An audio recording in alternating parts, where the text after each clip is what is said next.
Shalom saudara dikasih Tuhan, di dalam kitab Injil Matius pasal yang ke-18 ayat 21 dan 22.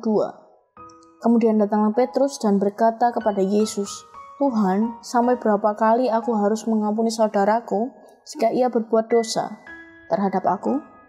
Sampai 7 kali?" Yesus berkata kepadanya, "Bukan, aku berkata kepadamu, bukan sampai 7 kali, melainkan sampai 70 kali 7 kali." Saudara yang dikasihi Tuhan, di ayat selanjutnya diceritakan bagaimana seorang yang berhutang kepada raja 10.000 talenta. Tapi ketika raja itu berbelas kasihan, maka hutang itu dianggap lunas, saudara. Tapi ketika orang yang hutangnya itu sudah dianggap lunas, dia bertemu dengan kawannya yang berhutang kepadanya bahkan hanya 100 dinar. Tapi orang itu malah dijebloskan ke dalam penjara. Dan bahkan orang yang hutangnya telah dianggap lunas itu menjebloskan kawannya di penjara sampai dapat melunasi hutangnya kepada dia. Saudara kasih Tuhan, sampai terdengarlah kepada raja. Maka orang yang hutangnya telah dianggap lunas itu pun dihukum, saudara. Saudara, kita belajar Bapak itu mengasihi kita dengan sungguh, bahkan dengan belas kasihan.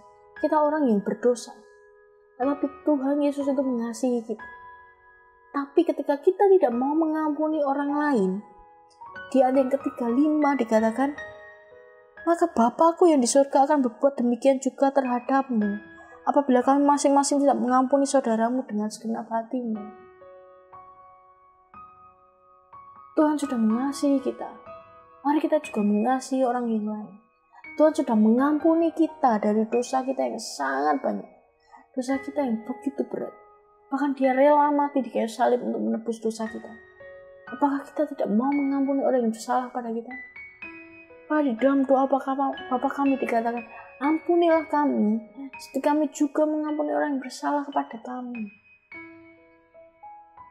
Tuhan, ampuni kami, karena kami juga akan mengampuni orang yang bersalah kepada kami.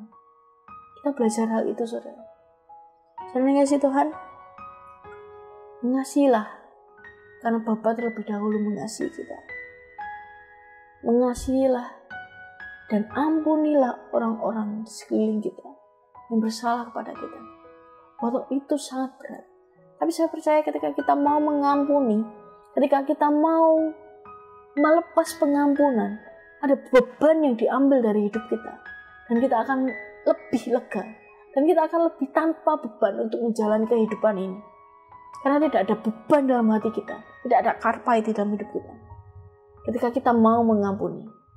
Mari saudara yang dikasihi Tuhan, kita belajar dari perumpamaan yang Yesus ajarkan pada kita. Ketika hutang kita dianggap lunas, maka orang yang berhutang kepada kita, haruslah kita belajar juga melunaskan hal itu. Demikianlah hal pengampunan.